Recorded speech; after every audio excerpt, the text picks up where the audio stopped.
Madox haramun the whole of Greater Kihura ine kisojo yonka nayo negarukira hasiniya yakana so tujja kurwana kurora ngutayengera amasomero ga secondary schools kukorora ikichweka chetu kyagira amasomero agasobora kusomesa abana baitu ensonga ya kabiri ni kwenda kucheka hisira ya maana muno izi entasha ya maka mzee inambera gitebizo okubakagihura bakakwata amagezi agabagambire bakagira businesses za families batusigire abalimirente bakayirimu balinzirente balhara batunda amata batunda ente income nebahe ya buli kiro ne ya buli season abalimira obutunguru batsigire abalimira bitoke ntungamo batsigire yitu hanu chenjojo twinitaka lirungi muno betukinikiraga kikaguza abantu ba chenjojo kiki ekituteka katale ka Uganda obwo kuba noraba muri chenjojo kike cyo gamba ninja kwikanu nkigule sente zinu zisigenkaha chenjojo so obwo kaguze kikaguze ekyo kaneyo borarabamu oja korora ngo busaho actually a particular product eyeyitu nka chenjojo yitukuteka katale kaki ka Uganda kumanyisa busaho sente yerukwija omuntu akavuga trailer kuruga Kongo rundi kuruga Sudani rundi kuruga Kenya akaija chenjojo gireki yakoraki ekiyatabara which is different abantu nibavuga trailer bagenda batabaraki ebilaya kisoro batabara obutunguru kisoro batabara bitoke nkoli hati saidienu ine kokwesigalire mu production ninyenda kugambira ngo government ya Uganda ikakola research yatugambira itu abahandle miki yatwe emiti egi omwani macadamia cashew nuts na hasa avocado itakali yetu ndinyumirwa emiti muno omwani abantu bagumanyire so ngwenda kutahesera ebindi bishaka basoko bitiyina baitu ninyenda kuencouraging myaka 5 tubyale omwani buli family gira at least hikegi emu yomwani egineberi ntasha yekegi ya milioni 29 as a starting point is to tain hati so nyowe nko muntu ntere mother bed na nursery yokukuza ensigo ya abantu bange barabyara buli season ninja kuba ningaba ukwe buli family egire entasha ya maka ekinde kintu kugambira abantu bange ngo at least oboraba nozara omwana rundi omazire kuzara mu planningire kya hansi mune biti ebi bitano byomwani ebiti bitano byomwani oja kuihamwe mtwara 5 buli season ahansi muno boraba ogulimire kubi otagulimire kurungi mtwara 5 buli season obujikwata umwana wao tulikulima kurolera hakuba no wakabiri nawe ine mtwara 5 no wakasatu ine mtwara 5 school fees terukubura kuja mwirwaro tukulema so maze mara umwana olalemo ebiti bitano byomwana ogu nuko planningira kubo bomulesiro munso ine kumurolera so ege ntujja gumantu egesangana ntukora hamu ntuyambangana bwiti twine kubinga obunaku ekyakasatu kindu kwenda kukwataho muno services za government hadu sigali district ezitwetoroire zone the control example cha maize Kitagwende hansanju ne 5 ntuka Kitagwende kasaru halitwe ka Mwenge eri mukinana karaga halitwe hanu naka Chegegwa bali munsanju nabanda bavu yitwe hanu tuli ha 6%. It's unbelievable na hanu henyini mu town amaize is a big problem so I want kusera services za government za chenjojo nazo zikaija zikakoraki sikahika mu bantu I want to spend time looking for government services for the people of Chenjojo yeah so o balezeo gamba ole mukazi kandi isimbere hantebe ya wenge bakorora nkabas iyi ntebe yabasaija kintu ki ekikwaire agamani rundi insongaki ezogambiki kandugeyo nanyonye simba abasaija hati ziri ibiri eyo kubanza is financial Chenjojo district ine constituencies zisatu mu constituencies zisatu omchara no bano yitweka constituencies zingaha isatu abakuba no bano yebembera district yona financially omusaijo warukora constituency emu na investinga quota eyo mukazi yarukoraki kuinvestinga kurubata kusera karuru mu constituencies zingaha isatu ekikuru kya mani kwe kujja mu parliament okatekereza abantu bawe okakora policy ezikuyamba abantu bona so financially it doesn't make sense kwirukire yisatu kuno harohe yaki ekyakabiri is kuba example entebe eya directly elected member of parliament hanu bakagihindura nibara bajete entebe ya baki eyabasaija meaning abakazi mutagikwata mutagira heyegi yaitu baitu mu constitution ya Uganda ekitikirumu okukunyaga kujeta entebe yabasaija kuno yabasaija tekakoragaki tekagiraga koko bagitaire mu constitution ya Uganda saba cyara batunyaga hati nyobu nukubandi manzi ya cyenjojo nanye ninyije ninyesimbaho ningamranye ndumukazi hano ndo ninzobora kurwana nenyo abasaija habwakinye mugamba yanyu kuno naitwe ntwikirizibu chenjojo the district iri kuherukayo I think waburi kuza okurugatoro wari kuza Bunyoro war iri rwagati ya Fort Portal na Kagadi tenuko Peter iri rwagati ya Fort Portal na Kagadi then I think nibwe still rwagataho na Chegegwa uri kwaza kutora Chegegwa mu bende now Mwenge South nisha zarimwe mu district ya Chenjojo kandi ririmu amagomborora nka 12 agari mu Butunduzi agari mu Chihura na Nagant Katoke I think na Chenjojo town council kom byona nimwe biri kutambura so nomwe haryabo abesimira ntebe yo kuba amnyishengero abishaze kandi ejo nentebe ere directly elected ninga shiri kuzaho abakazi na nabashije kutari kugira ngo niya abakazi bonka ninga niya abashije bonka wero tujagumizamu mpora nano kuboreka ibindi ebiturije kuba twine mijo kiri komisho hawo turaza kubayisyaho aba nyamakuru beitu abari omuri district ya abachari omu Bukedi sub-region campaign trail yomwe bembezi wihanga omu district ya Budaka kandi ko baraheze kwikayo muri ngogo turaza kweyongera kuganiraho nabo mpora konka kangaruke nkwijise ahabande bari na munonga bembezi abari kuronda karuko bwa president President Yoweri Museveni ari Budaka mwena Chibuku mwami Robert Chaguranyi wa NUP we irizoba yaza Bushenyi hamwe na district ya Mitoma otiriho na Rubirizi then Gregory Mugisha Muntu oyera ari Kole na Dokoro kandi hamwe na Amolata Baraka Munyagwa ari Bukomansimbi hamwe na Sembabule James Nathananda Mafabi wa FDC ari Madiokolo Bulira Frank ari Kisoro Elton Joseph Mabirizi ari na Park na Moroto kandi wa People's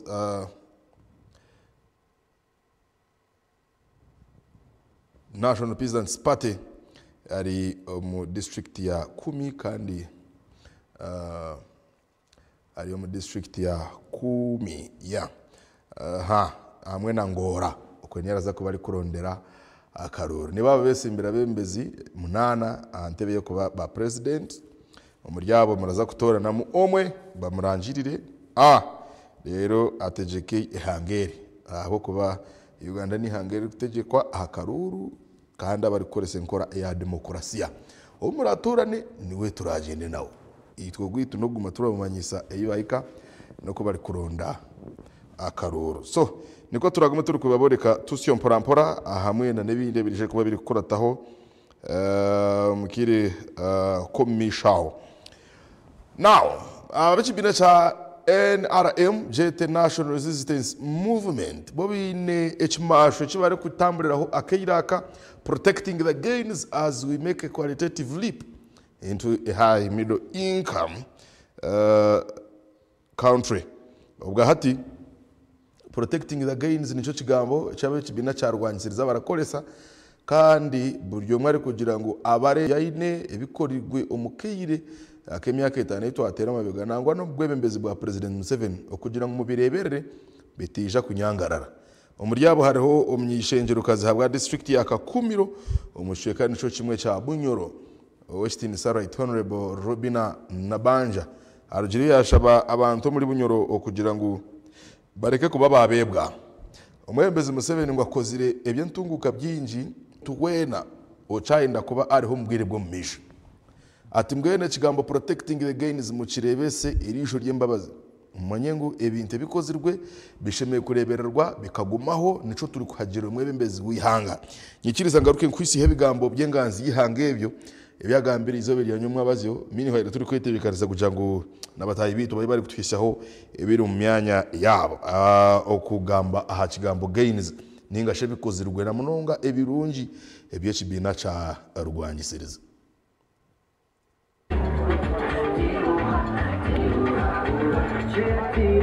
Nabanja ebi yabigamba obuyabali omukurondera President Museveni akaruru ahamwe nabo abine bendera eyekibine kya NRM omu district eya Kagadi. Okurugirira ahari Nabanja hahanjirweho entunguka mpango omu Uganda waza kugerageranisa n'emyaka eyira eiza government ezabandizeho. Nagirango entunguka yona eresirwe President Museveni ori kureba hare kandi akahanga hentebekanisa ezo kutungura omunya-Uganda. Ikirabe tubalize hanu timukorora ngu NRM government eryamuramwa ngu titukwenda na kutengesa awo abasajja abakuru abali hanu amazima ga Ruhanga mukwenda mugambe niko twali tuli mugambira amasanyalaze mukwera tugajanjaza musindikira abebembezi banyu tujja kukora kubanga nabali ababayiro bayina kye bakozire n'abantu barayongereza awali eki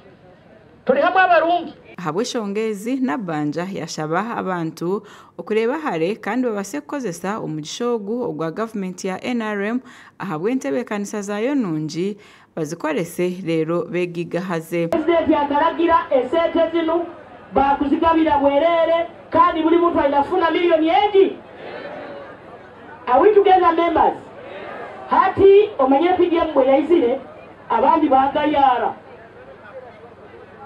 bagamba niko bakabagamba abo kumbe muzeyi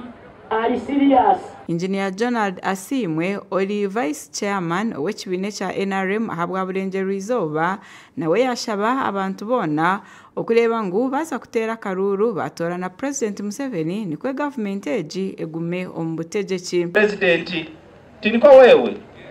mwehule amani ganyaga gamwina kandi mugakozese kumotivatinga abantu omubyaro kurora anti government nekozereki eikaireho tukukurakura na speed ya iguru eresi yona tulinamba musanju mukiterero mungara mukurakurana kandi nakagadi naime mukurakurana. Dennis Namara nawe omushenjero lya East Africa kandi okwasire bendera eya NRM ahantebe eyo munyishenjero owabuyaga West yashaba enganzi ihanga okureba ngu barwanisa obushuma bw'amataka obuli omuri Kagadi. Eyamataka natwana delegation for Port State Lodge yagira ngu eshonga ya Rutete Resettlement Scheme Prime Minister jirebemo abantu batungira obwapa bwabo hamataka gabo barakoresa systematic land demarcation. Obwaraba Museveni ine kyatakozere kandi wo kya kutukora aki nabwekyo akarukoha oworosereho nuwo mwana. Nabanja aliyo nabuganaho n'abebembezi ba districts zitari zimwe na zimwe omuhururo eyo kweyongera obushagiki obwa government eya NRM ahamwe na nabo abakwatire kibina. Nibyebyo vice chairman w'ekibina kya NRM abwa Bulengeru Izoba Honorable Engineer Jonad Akiki Asimwe ayetorwire Bulengeru Izoba yona ari kugambira abantu ekikwatirine na ekigambo protecting the gains kandi ari kweyongera no kubashoborera ahakikira hakuza enyuma y'omuntu yine ebendera okugira ngo ekibina kitatatagana kuyaho abamwe baremire abamwe bijire bararema niwo yine bendera njine konkaniye yine kiti cyayo ujine konkaniye nyine turaza kusigira bendera itotuzo mu parliament kare kangaruke mijusiyeho ebiro byo kutera karuraka na mnonga ebiri kurusho mnonga harurengo rwishenjero elections of the president and members of parliament directly elected MP abandi ba MP ba constituencies hamwe na district woman representative to parliament abo barija guterwa akaruru ka president hamwe na ba MP karija guterwa 2015 byo ko kubanza national abeho national conference for election of persons with disabilities ninga shokuronda abarajekere abino burema mbiri yabo omwishengero kurija kuterwa 2019 wabo tari mu ligue jo yabino burema hamibiri yabo iwakaruka abo turakatera election councillors representing special interest groups abeminyeto order persons aharurengo rwegomborora karija kuterwa 2019 2020 hari yaterwa karuru ka ba councillor abari kushekera abo azarurengo rwa municipality ninga city division abo nabarije kuba bari kushekera special interest groups SIGs order persons PWDs hamwe na youths. Then 2021 ije kuterwa karuru ka workers MP 2021 kwena no kubanza city lord mayor ba mayor yabona barija kuterwa bururu 2022 okwezi kwa kubanza rero hazemu ka break aho bamara bagaruke birambira namushanje kutera kansara na ba division chairpersons ba municipality na za city aha 2025 2008 hari yaterwa bururu bwa national female youth representative to parliament hamwe na national female older persons representative to parliament kandi habeho na okuronda oraje yekere UPDF on parliament habeho special interest I think then abandi bije batererwe 2029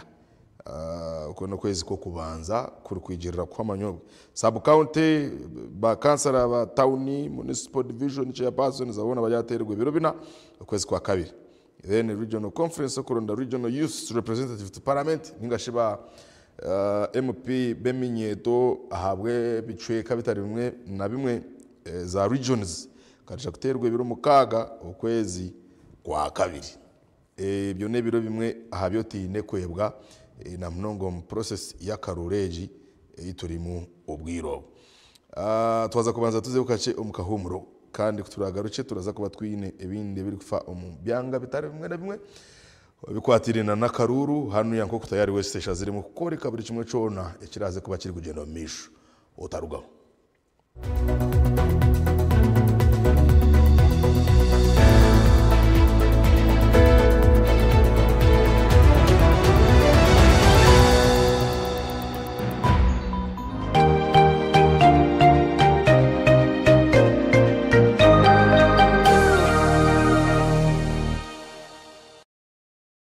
It's time to break free with Azam TV. Grab yourself a full kit at 80,000 shillings or an Azam decoder at 40,000 shillings. Experience the thrill of every goal in La Liga, Italian Serie A, German Bundesliga, and the excitement of live sports action from the Saudi Pro League and Carabao Cup on Azam Plus and Play Package in HD. Your favorite China Uganda movies on Chamuka TV on Azam Pure for just 13,000 shillings monthly. Unlock a world of sports and entertainment with Azam TV, the most affordable pay TV around. Visit any of our agents or call 0312-308-900 for more details. Azam TV, entertainment for everybody. Introducing Wanda's multi-purpose disinfectant, your ultimate defense against harmful bugs and germs. With just a few sprays, you can quickly disinfect your toilet, bathroom, urinal, dustbin, kitchen counter, tables, farm tools, children's toys, you name it. Keep your loved ones protected. Choose cleanliness. Choose protection. Choose Wanda's. Always wonderful.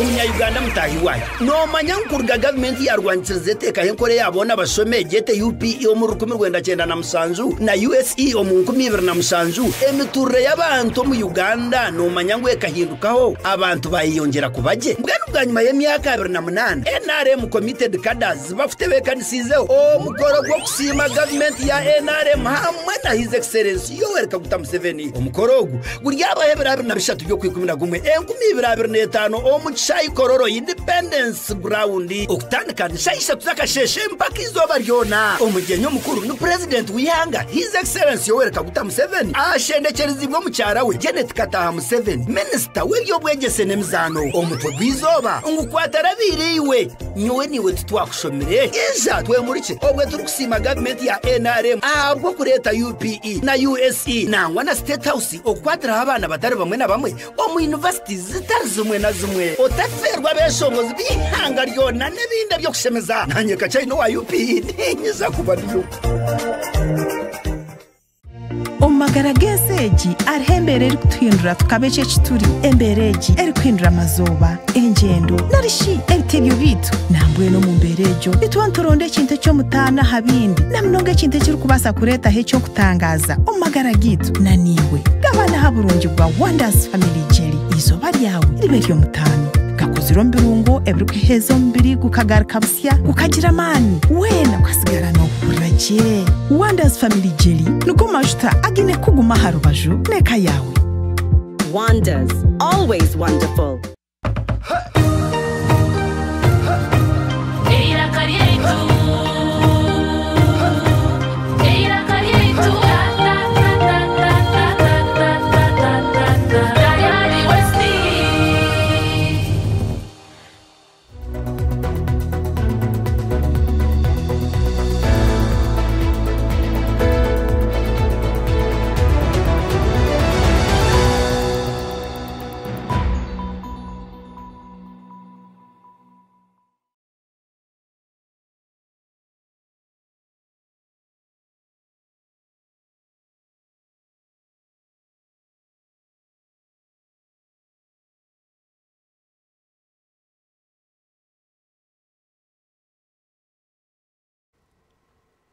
Tabaruka yuko mukahumuru kandi n'ubutumwa bwabataye bitu turugendo misho no kubahereza ebiri kufa mu byanga bitari bimwe na bimwe na mnonga omunsi bya karuru kandi yakarugendo misho mu ihanga ya Uganda ubwati ya namnongo mu cyo kabya burenge rwizoba kandi ko twatwagabye turaza kuba twinda abanyamakuru bitu batari bamwe na bamwe kutwisaho ebiri mu byanga bitari bimwe na bimwe umwebembezi wihanga utsinisa Yoweri Kaguta haburu wa Museveni achari omuribuke di subregion nyuma bazyo ahendire Parisa kandi hamwe na Butebo kandi rizoba yatandikira muri Budaka yaraza ko bari kurondera akaruru twenda kuganira hono n'abanyamakuru bitu ombicwekebyo abari kutambura nawe kugira ngo batumanyise oku campaign ziri ebintu biri kugenda bita akaruru kariyo bizibu bari kushanga mu muhanda nibiha ninga abantu abo bari kushaba akaruru bari kugamba ki habyetengo byabo na nebindi bakabiri barenda ngo omwaka ogwe 2026 kwishyasha tunagumwe government eraze mugwebembeze bakorere na mnonga president Museveni ari kurondayo akaruru Adolf Ayoreka aine mutahiwe Ronald Ngabirano kandi bari mu cyekecho turaza kuganira nabo okugira ngo batumanyise kiri kugenda omisho kandi ebicwekebyo nkoko tubere twakorekire okubabiri bakozire I think nitutozagaruka tuboreke okubabiri bakozire omu karuru na mnonga makuru gitwa gashahibira go mwabaziyo kugira ngo manye no bwebembeza kuronda ya karuru akaba performingira ata omukarurako aku tutira mabegana mnonga katirwa mwaka 2021 no bukirabe ngu aka 2021 kakaba kari mu disruptions hakija kateganisibwa mu burwire bwa COVID-19 obwaritire bata campaigninga kurunji konka turi kureba bintu biri kutambaraje mwebembeza ari kukwata kire karunji akaza kuronda karurukeye ombicwekebyo nabwo eco muri Budaka kandi mwebembezari turaza kureba uko bintu byemerire na nabo bari kuteka teka ci obwa hatiya na mnonga omu byo kutera karuru ninga bemerire bata na nebindi kebyo turaza kuba turabireba kandi okugira ngo niwe nko mu rebi uya tayari West oyongere kumanya omwebembezi wawe akarura kineyo ninga ahina kawe konka onka tuyino kwikiriza ngo byona beraza kubaje na mnonga ahamwebembezi wawe uri kwagira now tindi kumanya yaba Adolf Ayoreka guheyo kuba arerode nituja kumbaretera ngano kubijusya ngo akaroraka mureka besimbire bamwe besimbire wabo ryo mutezi wa karuru ogumwe urakora umurimo gwo kutira karuru reka kubyejumbira munongo kwa shoti ni wesimbire kandi hati wabyejumbira mo isimbire wakoreki akaruru tikanguhi abaciga baza kwa kushobororera barakugira ngo ekigamba karuru it is a simple term chukoreka ngo kakaruga mu kigambo enduru obwire nko bagobwe nduru endure basa kushekero wawe ninge shakire wabatayi bawe ningo mu bana bawe ngwe n'uburyo mwagendesereze umbwirobu harimo poko harimo kubehererana harimo kugambe bigambe biracwenta amabere ari mutayi wawe onke bibyo na turashaba ngo mu byehare mu byetantare na munonga omukire nkaka mweno Adolf Ayoreka katumwete atumanyise ebiri kugendo misho muri budakana nebindi bicweka president Museveni alifutayira Elizoba tugambire bahikayo bari bata ibintu byemerere bita Adolf umushisho gwa nyiriro mu campaign ogu tumanyise kiri kugendo misho Adolf muri budaka na Bukedi sub-region TV kandi of course okutwire ntumugambira tulia campaign trail ya President Museveni Elizoba President Museveni nabana akorara rezeye omurubudaka hamwe na Chibuku kandi twafuna umugisha kuba twine mukuru w'empanura zihanga that is the Parliament of Uganda Speaker Anet Amongi kandi twenda tuganira nawe atugambire twire tutambura nawo mu region zone ahitwa atandikire kukana hata ituri twenda twereza analysis campaigns nazireba ata message ya President Elieta ebizu by'abantu bine President kakuba nagamba nabo abahereza masiko guy. It's a pleasure, Honorable Speaker, to have you on Tayari West TV. You can say hi to our viewers. Thank you so much, Tayari TV and all the viewers outside there. I want to thank you first of all for covering the presidential campaign, and I want to assure you I have moved throughout the whole country where the president has been, and we are doing very, very well. The president's message is very clear. It is on the issues of the peace that has been brought to Uganda, the development that has been brought to Uganda, both infrastructure development and socio-economic development. It's about the job creation, the wealth, free education, and that's what the president is speaking about. And we want to thank the president for the message and for what he is doing for the people of Uganda. And as people from the Western Uganda, we want to request you that support President Museveni. The Eastern Uganda, the Northern Uganda is all in support. All we are waiting to see is the people from Western Uganda. This side is sealed, and we can assure you we are going to deliver the vote in this region. Honorable, what do you read of the turn-ups on every rally? Because we normally get massive turn-ups. What do you read of the turn-ups? Does it translate to the voter, the votes? The turn-up on the rallies is a testimony of the good work that the president has done. And I want to assure you, all these people who have turned up here, and even those who have not come, are going to vote for President Museveni. We are going to continue mobilizing until the vote is delivered. Let's look at his message. Does it translate that? Does it resonate well with the people's interests in these regions? You know, the message of the president speaks a lot for the people in this region. If there is a region that has never been peaceful, it was this side of the region, the northern and the eastern. And now when we are saying peace has been brought, there is no more cattle rustling, then that is what is happening. The message is for the people, and that is what is happening among the people. there's been a pertinent issue about the cattle compensation. Maybe you can assure our viewers how is the president or the next government handling this issue? This time we are not talking about compensation. We are talking about restocking of the cows, where we are saying every family is supposed to get 5 cows, and that is what the president has said. Okay, let's now there's been issues of roads, boundary issues. Maybe you can also highlight on those issues. The issue of the roads, the national roads have been made. Now the issue of the feeder roads, the community roads,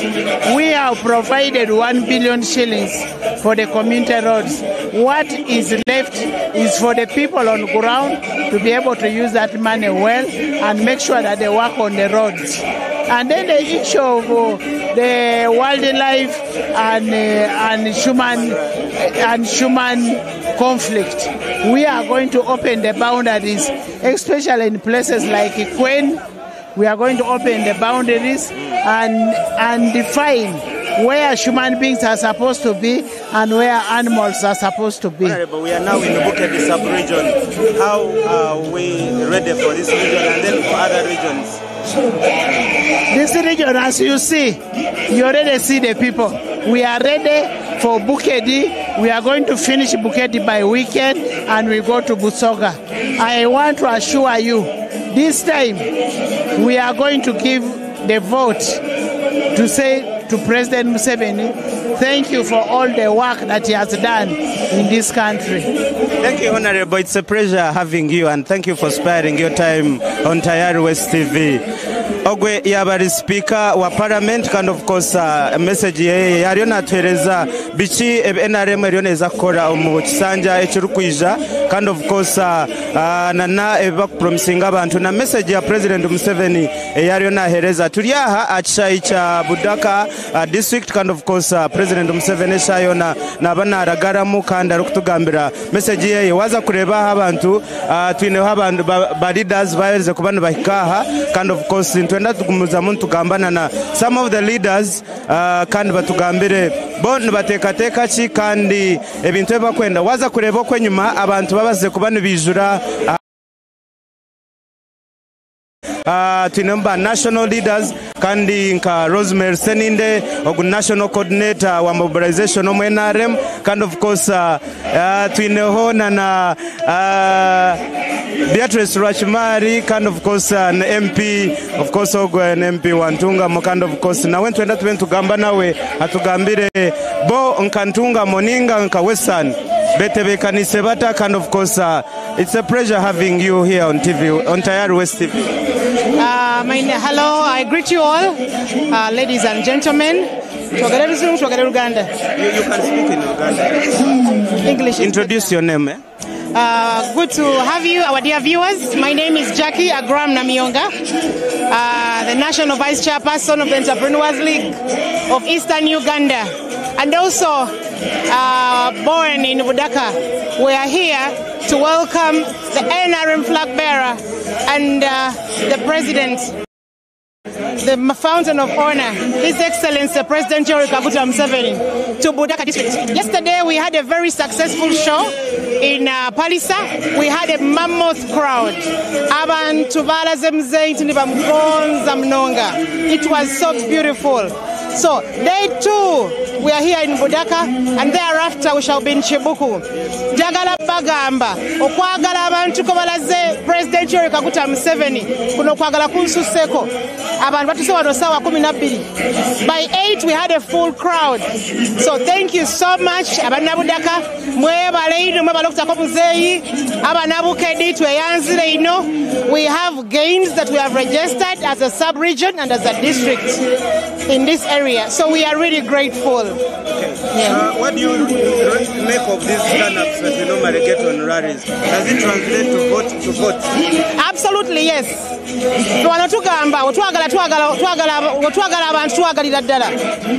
Last time we had over 70% voting for Muzei in this sub-region. We did not have any candidate winning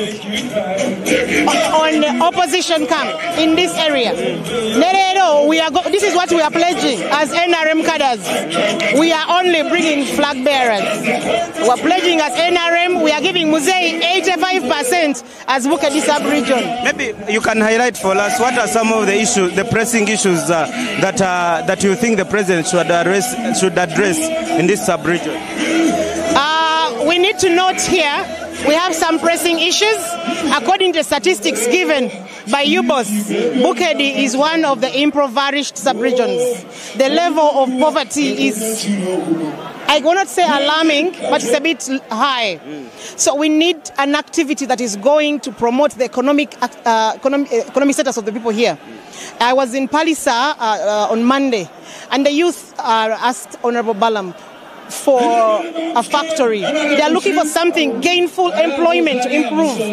However, the government has put up various initiatives here between several several programs. Is it training Abavubuka on how to develop baking, cookery, several of them. So with that, next thing in this area. So we need something, a big economic activity to revamp. And then of course, this area, it was one of the areas that was attacked by the Karamojong raid. They are requesting that His Excellency the President should consider that they benefit from the same program that the Itesots have, cattle compensation. The President said yesterday in Palisa, we're going to compensating households. Each household about losing with 5 cows. I think the same President should scroll down to Budaka. Yes, please. Thank you so much, Kandi Oriata Steven Yenda Kugambira ngu twaize kubantu bona Beatrice Rachimari kandi yenda tugambire iwe wareba abantu abari aha nikikwegesa ki nkomwebembezi kandi nogira ngo abantu biza kuronda nyondo banyeta Beatrice Rachimari niye flag bearer wa Ruhama main omuri Nsugamo district nishaha Budaka kurebe kugendo misho kugira ngo nitentungamo tubase kugira amani go kuvugana president Yoweri Kaguta Museveni ekinareba ha nicoreka ngo President witu Muzeyi wa kazi ne national leader abo kwa abantu abasoga baryaha n'abantu abargaheru na rukunde y'ibina misho nicoreka ngo Muzeyi wita abantu bacumukunda kandi manyangu bamukunda bwe birunje byakorire Uganda na muno obusinje n'entunguka eriyo muri Uganda na nahandi hone. Honorable, very soon to the Western region. Nogira ngo abantu ba Western niki ekibashemeye kukora kureba ngo kuratira message ya President Museveni. Echo kubanza ni namasiko ngo mu Western Uganda President uzakumwakira omukitingise kikurenga ari cyo kinareba abo kuba itwe kantunga muntu yari kuzarwa na mama Janet ni yari kuzarwa nabwo echo twetekatekere kumwakira omumani na muno tukumworeka entunguke yaturetire obusinjo bwaturetire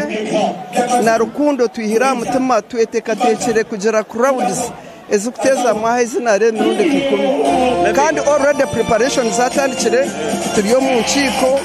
zo kumobilizinga okwija kwa President witu kandi tumutegereze na rukundo pango mnoganisha abanyatungamo na n'abanyamabeni n'abeshengereza mu ijomo bwinji toreke President witu amani rukundo na waharabari ahame amanyengo hakurga abantu bamukunda kandi bamwine mu bwesije maybe wagambari ntungamo no basakutereza yo some of the gains ezaba abantu bantungamo bashemye kubano ba protecting kubanza twine protecting a PDM program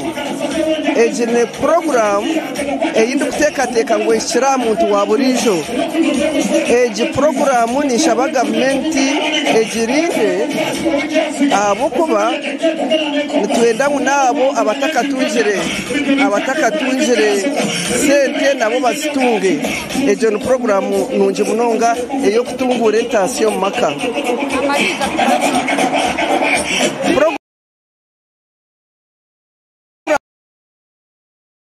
program yo kureba ngo ebyo burisa no buhinji byazamutindo abantu bitu batunga sente bashonesa abana babo amakagabo gabaje ntungamo yabaje na Uganda yabaje. Okay, honorable webale munonga honorable Beatrice Rachimari kandi ogunfrag beara wa Ruhama kandi kosa abakuru bali bija munonga kureba ngo basa ku bantu batangirira President Museveni of course wareba ahenyuma hariho ba leaders hariho ba national leaders binja bari bija kandi of course hariho nabebembezi bedini abantu binji bona bari bija binekika cyamani okureba ngo President Museveni bamwakira kandi bahurira n'enjiri ya binire yori tayari West TV of course nyenda kugambira ngo turyaha omuri budaka kandi of course President Museveni yaruga na banaza Chibuku aharabe nakora rezeye kandi of course nyenda kugambira ngo turi omuri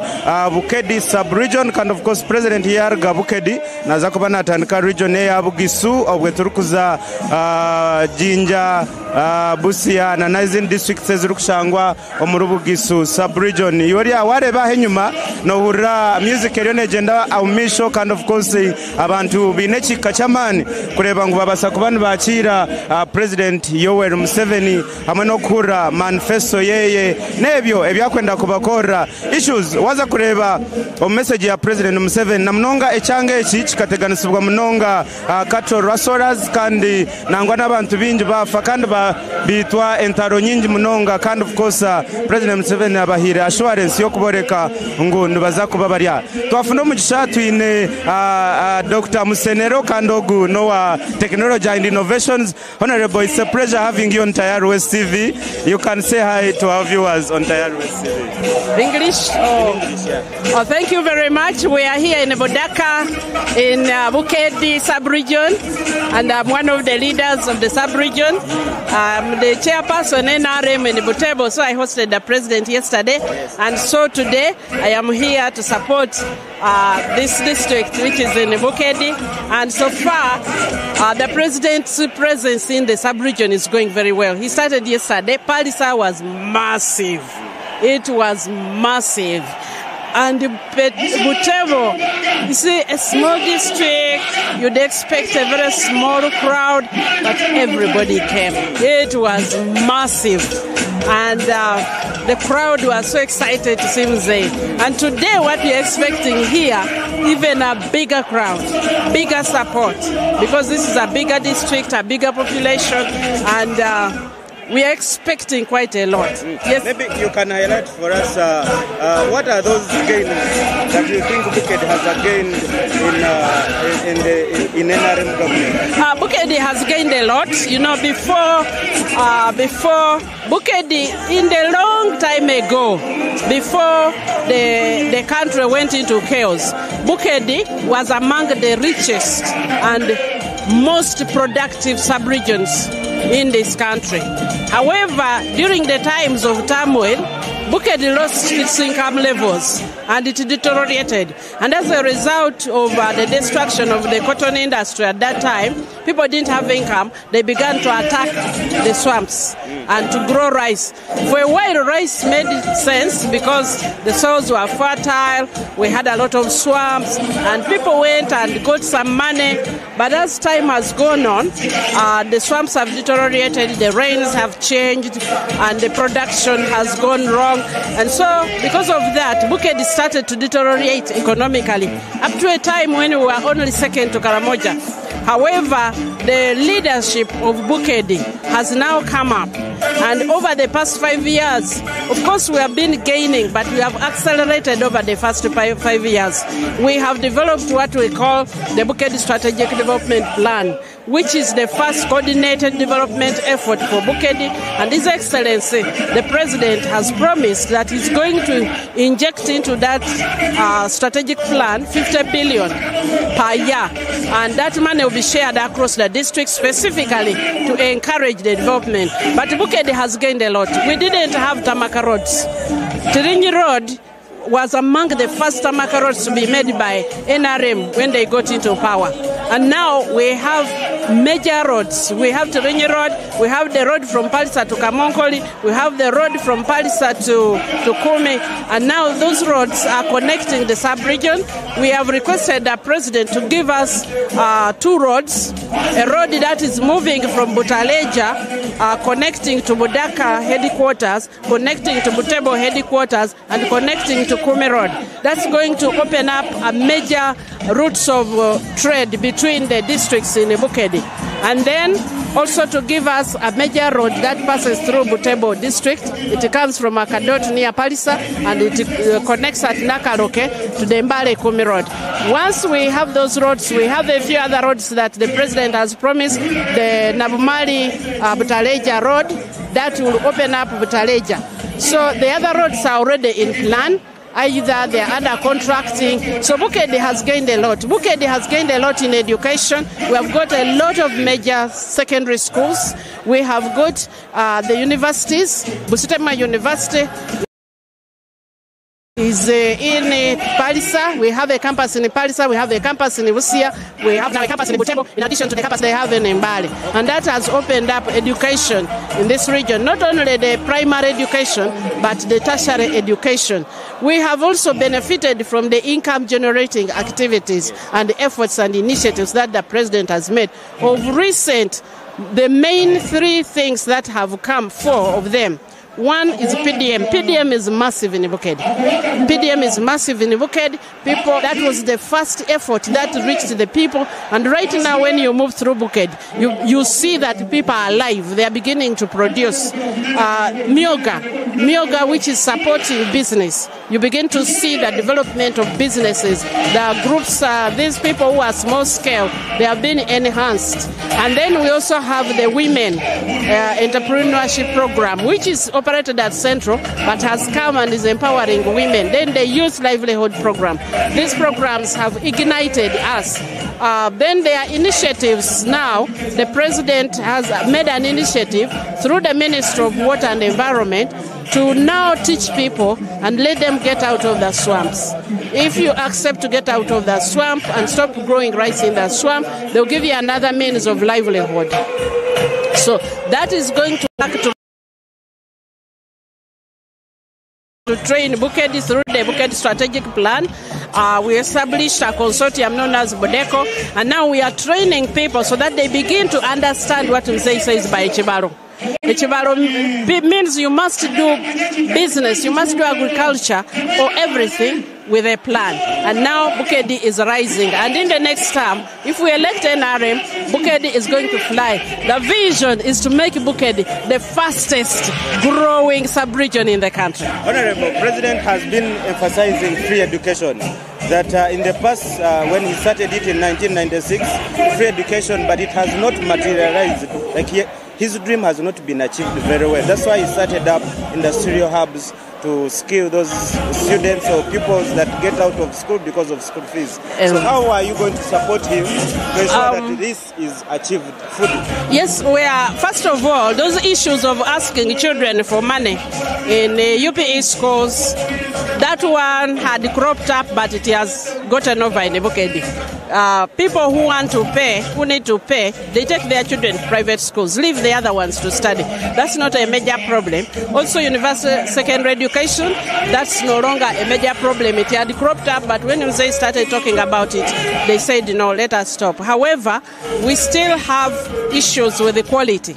So quality is the main area where we are going to support. The rate of increasing of primary schools such that children are not very crowded and the classroom spaces is still a bit slow, and we have brought this to the attention of Mzee and is in the next manifesto. But he has also brought up these industrial hubs, and those industrial hubs are doing wonders. So what we are doing in the Bukedi is we are now going to pick them up and train them further in business such that they begin to scale their enterprises. They can start small-scale enterprises, but we can scale them through the other programs, which are the development programs which have been started. Okay. Thank you. It's a pleasure, Honorable, having you on Tayari West TV. Thank you so much.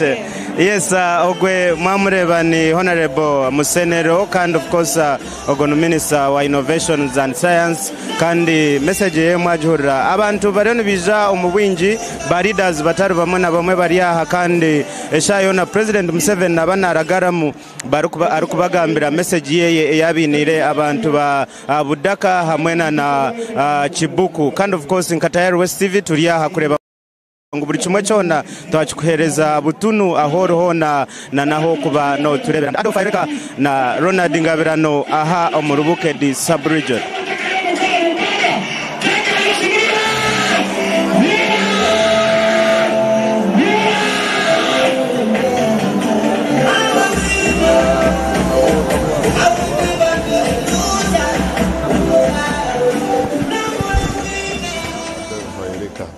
Ariyo muri Budaka n'umushashi witwa makuru kandi aine Ronald Ngabirano aha kamera yaganiraho n'abantu benjiho turenda kusima Adolf munongo uri gukora namani munongo kutwisyaho ibiri kugenomishwa campaign trail ya President Museveni na munongo biceka byona ogumire nawe kandi uri kutwisyaho abantu bamani munongo wareba ejo riho turebero ine ukatuganizaho na Secretary General which bina kandi cha NRM Honorable Richard Todong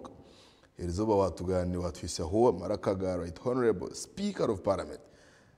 Aneta Mong kandi waheza wareta na Minister wa Innovation, Science and Technology Honorable Dr. Monica Musenero kandi ogona nenzarwa ya Butebo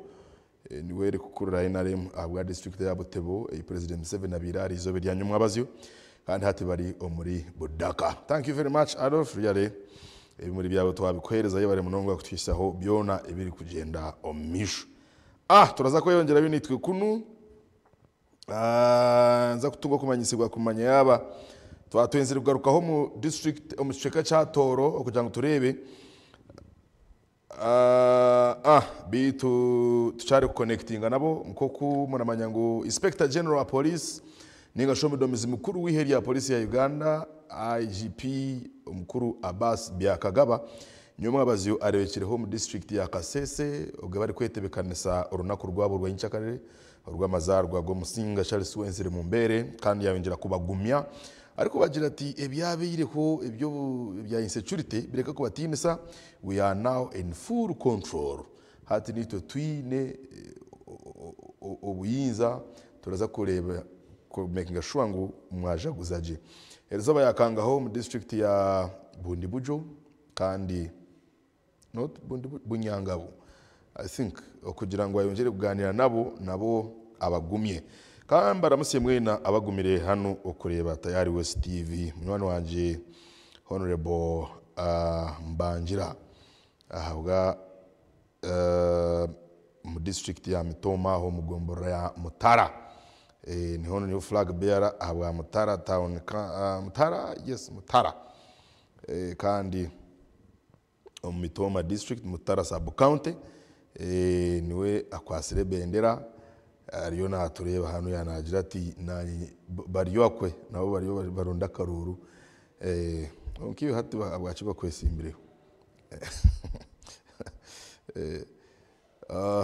mwebere munongo kuba muturiho na omukwasi we bendera ahabwa minyeto ya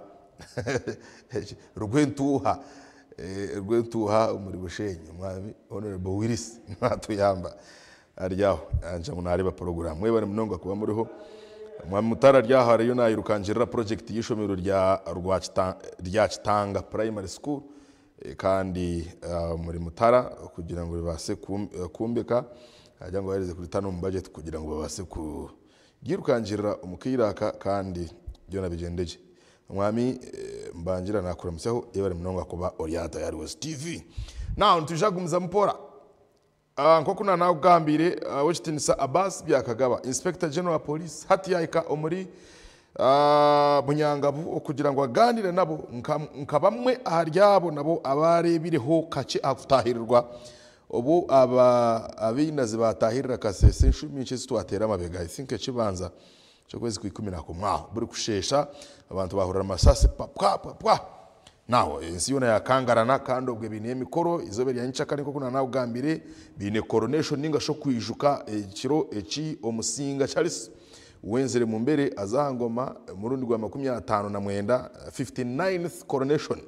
bajine nyenchakare chikwateri no kujaguza amazarwage ninga shi birthday kandi hamwe no kwirukanga ahabwa birthday jete birthday marathon ninga birthday run byona biriyo izoberi yanchakare kandi na timu yitu yarize kwikayo kugira ngo twiseho byona ibiraza kwa biragenomisha. Now Inspector General wa Police ari kwetorera bicoyeke byo kugira ngo abagumye aboreke ngo security hati eri guruguru taroho ecoko basa kudura bandasa mu businje bwabo na munonga baba rikora emirimo yabo na munonga no mukireka karurunkaka akuturimo. So omushachi witu w'amakuru Justin Nyakayisiki kuyaruga mu district ya Chenjojo cyo yirukanga yaza muri bundi bujo twenzere ngo tuganireho nawe atumanyise okubyemereyire kandi tuje kubona kugumizamu na no kubahiseho ebinde bitwinire na nabo abari kwirukanga okuronda karuru harurengo rwa members of parliament. Peter aza kumanyisa ko barabe bare ready abumbicoyeke byo kugira ngo tuganireho nabo rero tubone kugumizamo na program kandi no kongera kwijusa ngo bituraza kuba turabikora mpaka okoreke y'abantu bari kurondera karuru ya karuru kari kugendaje ikari kuhengama na ikari kugenda kubi nyomwa bazyo ndebire wekibina cha National Unity Platform Robert Kyagulanyi Center muri mu district hinda ko mu kameyanje ya Kanungu akozire naka ariho ruguto urubabire bahire orubane minjire ahanyuma ya mugenzi Dr. James Musingu zigaruga uruguto ruri kuruga ahamurwa kuraba rutenga mpaka kwika Kanungu na ukwabira ari kuruga Kisoro yaenda ngo akoreseho patire ahwaho abo kubora rutamburamo then wahikaruga gati wakwika rutenga branching uzenya Chenyi Nyarushanje kandi hatotaho mu district ya Rukunjiri. So abira ari kuruga Kisoro kugira ngo agumize mu Rukunjiri then Kanungu. So ruguto urwatwire abanyakanungu na Rukunjiri ko bayirize kutunga chorus eri ku branchinga ku Rukunjiri kuza Kanungu mu town. Uruguto rwe baro abandoninga no small taxes bwabere burarabayo bwareka kurabayo bwasigara ubura niko buguto bwa feed ubw'abantu bebigiri barakolesa kutwara ibintu bya mu Katare hamugurwa think akatara kandi kanguruka onkariho hamurwa then abanda barazarubanda akatare ka Bobare na Kabare mu town. So uruguto rucaguranya twire rubire rutare rugutora abo kuba initially twabire turateka ngashemeye kuraba hakorasi kugira ngo agumize mwari kuza muri Rukunjiri. So abo muri video zibatireyo uruguto ruri rubi ruri nito turamangu ni rubi kuko tukarugaho aho kuba tukabona korasi yanguhi tihinekera kusigisa korasi ruri rukaza kuraba mukakuto aka 19 akakoze rw'umbwiri bwa Buganda agreement. Now Justin Nyakayisiki tindi kumanya yaba yabire set okugira ngo tuganire nabo muri Bunyangabo tumanye Inspector General wa Police chenyine yija kubugana baha na yija kubana aganira nabaha kandi ariyo kumara kire kari kwingana ki rero ibyo byona tubimanye kurabira umushachi witu w'amakuru Justin Nyakayisiki rero twamara tubone kweyongerayo umisho no kongera kubamanyisa ngo campaign hati ziri officially opened kandi bari kuronda akaruru abesimbireho kuba members ba parliament kandi ombiceka bitari bimwe na bimwe umwana wanje Honorable Bish Roland ndiyo mujeni yaho ayija kuba ineho abwa district ya Rukiga nabarije ko bari I think kuronshinga campaigns mbanyaho ni bakora at their pace really aba members of parliament tigine kirabirukanzya namwe nkaba mitoma really baruhinda north umunyishengero w'abakarabaho hano opposite Right Honorable Thomas Taibwa mwishati abona bo really bazapresha ya karuru erezo bacaguranye ni yari kusiba kurondera karuru nyanabandi barije kuba bari kutambura batyowe. So ndiyo mujenyi Roland Bish umuri Rukiga nawe naza kuba ari kutandika campaign ze izo bajyo rwa mukagaho yari kukomoka side za Rushabe I think kuno ko ntayebwa mukaci na nabandi binji izo nyuma abaziturebire abayisimbire nawe abarimo ukwatire bendera ikibina cha National Resistance Movement Patrick Chichoncho Katabazi bo baronshingire joint campaign ninga shokuronda karuru bakwatanize hamwe nkaba NRM hamwe na Woman MP flag bearer ahabwa Ruchiga district mwete Dr. Silvia Arenito Mwanachi wa National Water bari yaho batanije kuronda karuru muri Ruchiga kutara imyanya tari imwe nemwe ugisire uno isimbire kukwata intebe ya RC5 chairman mu district ya Ruchiga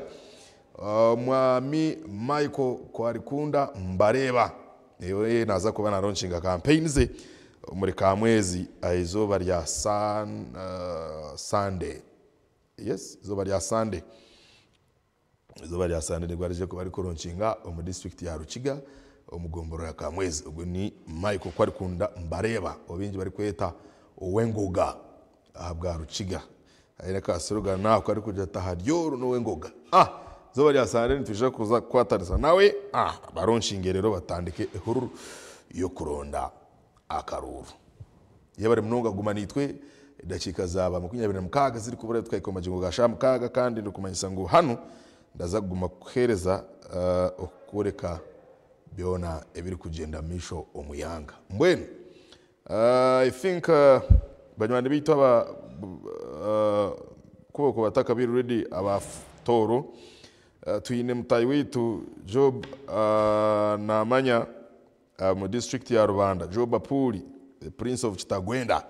ari mu district ya Rubanda ukureba nayo ko bari kuronda akaruru ababona turaza kubakuretera kugira ngo turebe bo bayisyankahe kandi nko kuturaguma turabagambira akaruru akakaba kihorere nambwe n'abantu bacigeze neba mwabarakira kutera akaruru kari mu muriro mwinji munonga Kabare district akarura Kabare Ndorwa West akaremu honorable minister wa industrialization omwami Bahati David Bahati nobukira bengo ari independent omukarurako karimwo muriro mwinji munonga wenda mutahiwe wabira mwihirewe bendera honorable Eliab Naturinda Mporera ekiri kigezi n'ekindi ahori kwika hona abasaideji ni bacweroko bagumize ngo itode n'umwana muto minister agira ati nchine byo kumarira endoro yabenduraho muri kigezi endisho tebe muri kigezi nayo eyine mwo muriro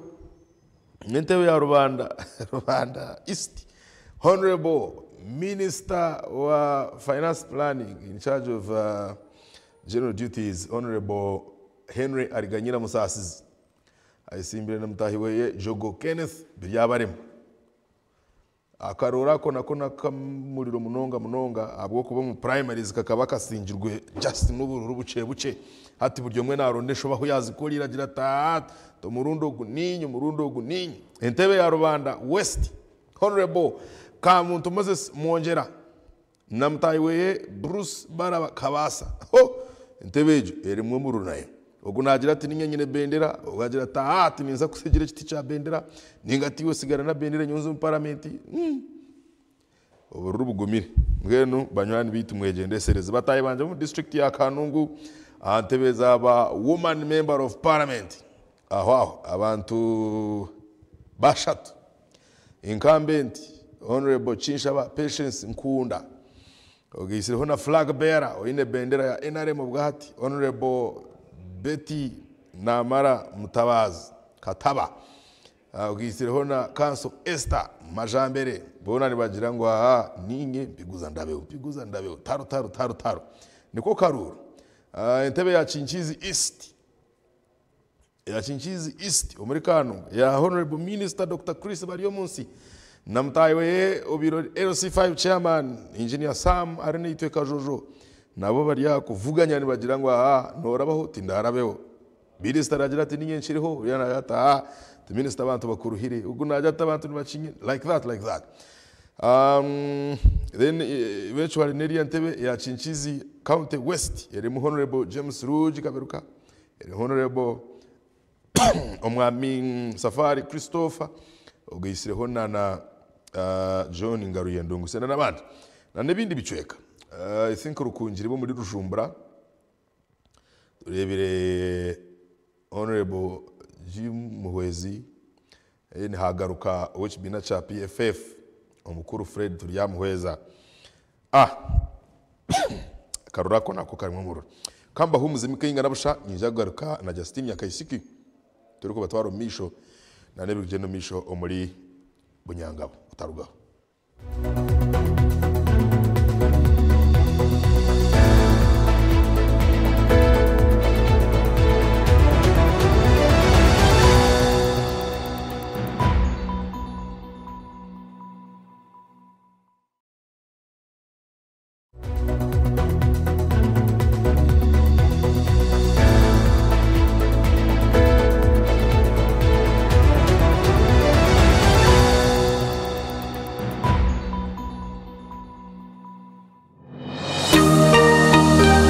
Weekendeji aha Tayari West. Mwen diuka kabatizwari. Yone banyeta singwire Martin. Ndiyo bambatize. Ego. Embera yo mkomo wajira muri abana abo bojo babiri. Kandi muri kuratira abana. Mweni mumukakura mwenka nabandi bakora bonga. Cija kitasha. Ati abari y'abakuru nabo mukazo ndijo then to tukamtutura na kuku. Embera ya school fees. Aro semester yakasente kabe kabura. Twashiko mbigezo. Akasente katakizire natera anko yanjira ati yeguzaguze. Ati nyoni nza kuziteka konko yeguzaguzo. Kandi project ukono je kor. So abandi bakaba jiteka mu sente. Kugura equipment sinachinkebe. Nyona ajanti mbwene. Obushomere IT project agency me kujekora kandi nsheme koresa ya equipment zukusera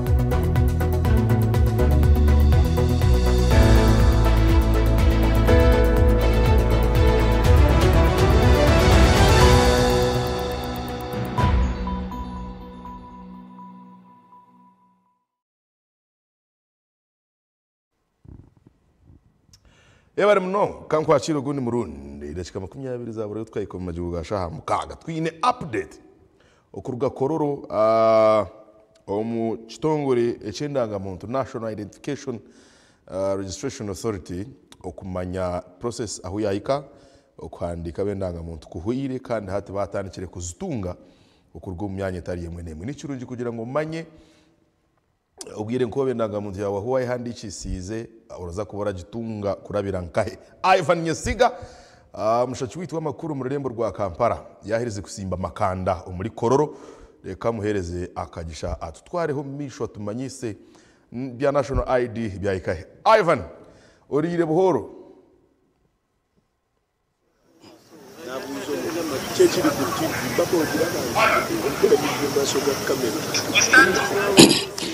Yes, Samu wenyine the young Shaq Sali wewe munongo kubanohereza ihanga my brother kandi obutaruha iwe murebi wa Tayari West TV hona ahori kandi wewe kubano otufuna uri kukoratira entebe kanisa zitu okwihama jingo gakasheshe buri kutambukana mpaka nobwa hati mpaka bukwate ine Ivan Nyesiga nigo mazina ganje kandi obwa hati ndi kuhereza kuruga omururembo rukuru Kampala Uganda. Amakanda nabasize kubaninga simba akabungo akakororo ekitebe ekikuru ekiri kukora ebyendanga muntu aho kiri kushitama obase kuba oracheta NIRA National Identification Registration Authority aha neho ekusimba amakanda kandi eryanyakazoba nirizoba eryatoranwa Ochitinsa Deputy Speaker owihangeri ya Uganda Right Honorable Thomas Tayebwa nirizoba eryaraije okwakiramu endanga muntu yeye itwena nitushimanya tutura turi renewal of national identity cards ningashi ababine endanga muntu ezikuzire bakabasa kubane bagambirwa okuzigaruzayo bakaziteka mu ebintu ebisya kandi bakazimprovinga echecho nicho exercise ekitwani kigenda omuyangariona so elizoba owechitinisa Right Honorable Thomas Tayebwa Deputy Speaker wihanga naza kuba aliaha omu dakikanche omu maisha aho kandi nitureba na protocol team yeye yabasize kuba ne garanjura omu cyange kikwenda babase kuba ne barebuza security emerireta abo gamba mushija no wamani munonga ahiriye ngo arulengo rwihanga eri ya Uganda. Now ebyara abase kuba natandikiraho yayiza okuba na ikaha nabasa kuba ni manyisibwa naza kupikinga national identity card yeye then nebeija okumurambuza kwenda kumworeka endanga muntu ne bagikora bateya process ibakora bamu okureba endanga muntu yakorwa ne hayo nyine daitu itwena ntukimanya nkabanya Uganda endanga muntu nekintu kikuru munonga yoho na uri kuturebera oba orgo mu sitting room yawe oba uri kuza kufuna karanchi endanga muntu nekintu chamande munonga endanga muntu ne kuhwera okumanyirirwa nko munya Uganda ningashi nicho ekitambulisho echo rabasa kubana okozesa okwaccessinga ebintu ebinji omuyangari yawe kandi waba oinendanga muntu no wera government yawe okureba yakupuraninjiraje because noba orgo mbitabo byayo bitu obwahati nitufunaho akagisha nituza kuba nitugambaho na Mr. Osborn Mushabe ogogu niwe akugambira ekitongore ekyanira omuyanga erya Uganda nitwenda abase kuba natugambira izoberi nko kutwaza okuba nitureba deputy speaker wihanga erya Uganda alikuza kwakira national identity card ye aha akororo ceremonial ground akitebe kikuru ekyanira bakitebekanisa bateya okureba ngu processeji ya agenda omumeisho okitinisa Osborn abasa kuba noija basa kubano yakoraho abari kureba Tayari West TV then tushakuro bwonkashungeje yebara mukuru Ivan nanye nashemerwa kwika okureba ngo nagambaho nabakuru abatayari TV kandi TV yindi kuchira kureba munonga nanye niyo mumba hagize bayo kandi twashemerwa kugira ngo mwabasa kwikaho tutayira kitebe kikuru ecyanira nacha tukereza abantu endanga muntu ngoro kubasa kureba no ngo abantu rede bayino baregisteringa kandi turinzira umuntu wamane turinzire speaker deputy speaker right honorable Thomas Tayebwa kandi ntumanyangu yamara kwikaha nawo ntwendara bo mitendere y'abandi abanya-Uganda eba twene barabamu arebe endanga muntu no ukosa kayihandikisa mbeni wawa yahandikise no gitungota nawo noza kureba ntumuteko kakantaka ayirisaka kwatenya na yerisho oreba nawo ntumuteka nateka mu kintu muceye ari kubasa kutunga endanga muntu ye then wende umuntu mukuru n'ikirungi kugira ngo arabemu arebe abantu kuba kwihandikisa arebe IDs nibazihereza nkahi arebe kurugira bwire bo barabayine tumutware umuntu yana birth certificate nagifunira nkahi ko kutera munere sumu orojo tunankanya h'ituga abarukora bakwakirana bashitamanka yisoherizo n'umufuna mugisha mu berebe kandi nyenda kubamanyisa ngo ekitongore cyane rantuhereza abantu bona ezo ntsakwakira deputy speaker honorable Thomas Tayebwa mbe mwaturebe twine leader of opposition Joel Rusanyo so oboryo wa nupu oboryo wa NRM oboryo wa independent itatwena nutubahereza ninyi mu mukaturyo twine Major General Kayindo Tafire na warukwehandikisa President Museveni ba speaker nabandi bona konkantu wenda kusima right honorable Thomas Tayebwa kugira ngo yabasa kweshikira ha ground kumanya ekikugenda mu misho niki nobona yende mitoma na office akayikira kutushikaho ari nawaza bitere ko mu constituency yawaza Kanyabwanga ayenda yizire bona Kayindo Tafire bakaba faya ndangwamba yantube obeno bafaho akuvuza abantu nibehandikisa mwene rizoba twabakira kandi tushaba ngo abakoreba program y'inga STVG tayari ibo mutaragaho mugumeho tubereke endanga muntu program yone Mr. Osborn nitukimanya deputy speaker naza kuja mu dakika ezirayongereho misho